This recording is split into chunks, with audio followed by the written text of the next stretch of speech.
Hi there and welcome to this Rusty Compass Snapshot, part 2 of our series Into the Mekong Delta. My name is Mark Bowyer.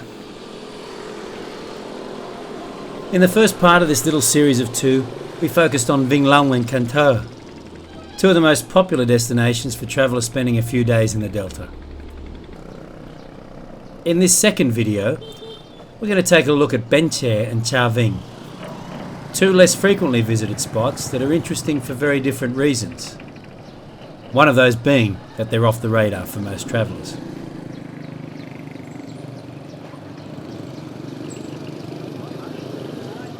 In 1968, at the height of the Vietnam War, Ben Chair achieved unwanted notoriety when a US commander reportedly said that the city had to be destroyed in order to be saved.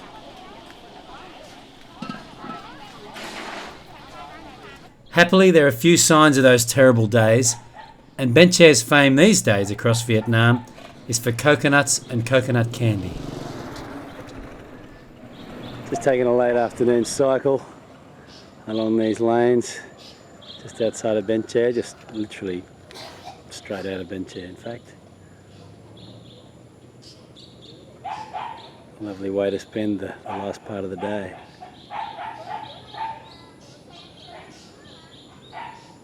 This place is renowned for its coconuts, and it's pretty easy to see why once you get here. They're everywhere. Got my bike. Just decided to take a little late afternoon trip on the Mekong from Ben Chair.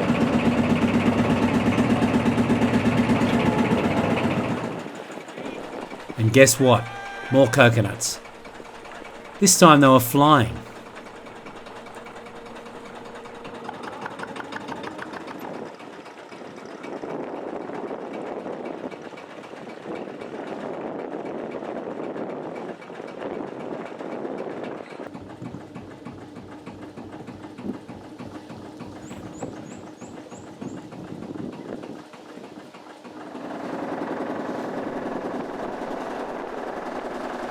Our destination was a place called Long Tang Island.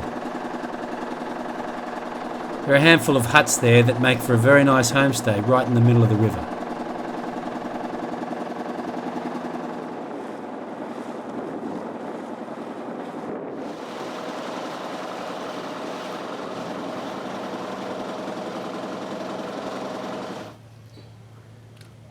This lady's one of the hosts of one of the hotels here, and I'm about to get on my bike and go for a little ride.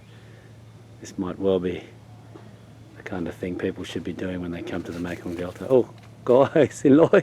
Đừng té nhá. It's getting kind of late now. The lights are running low, as is the battery on this camera. From Ben Chair we headed deeper into the Delta to the Khmer town of Cha Vinh. All of what is now known as the Mekong Delta was once part of the Khmer Kingdom. Vietnamese took control of these parts only 3 centuries ago. And there are still some substantial Khmer enclaves. Cha Vinh hosts an especially large Khmer community and some impressive temples that predate Vietnamese conquest here.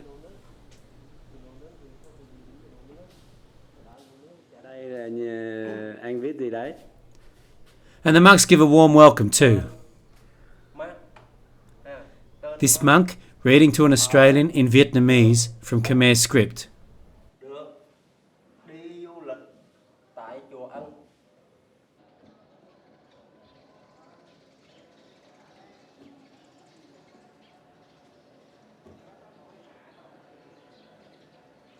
Man, label man, the monk come here. For meditation about 1 month in a year. About 1 month in a year. More when meditation at night meditation when 1 o'clock, 2 o'clock, 3 o'clock at night meditation 1 o'clock, 3 o'clock, 2 o'clock. I like meditation because when I meditation I feel very well. Okay. So they come here one time for 1 month per year? 1 month in a year.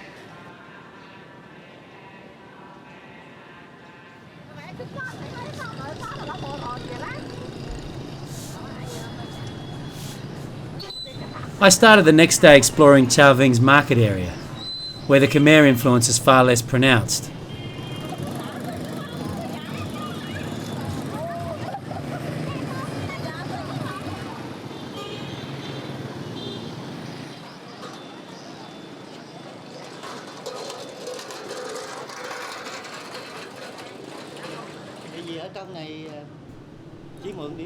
There's another Khmer temple right in the centre of town though.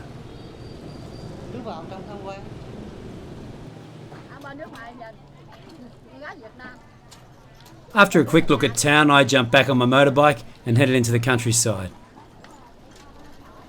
It was a superb few hours of riding through small local markets and some very, very picturesque rural scenery. My bike comes with its key tied in. Yesterday I lost the key, but the keys don't really matter for these bikes. And as you can see, when you park the bike, you leave the key in it, no matter where you leave it. There's no issue, no concern about theft in these parts. He's there, gents.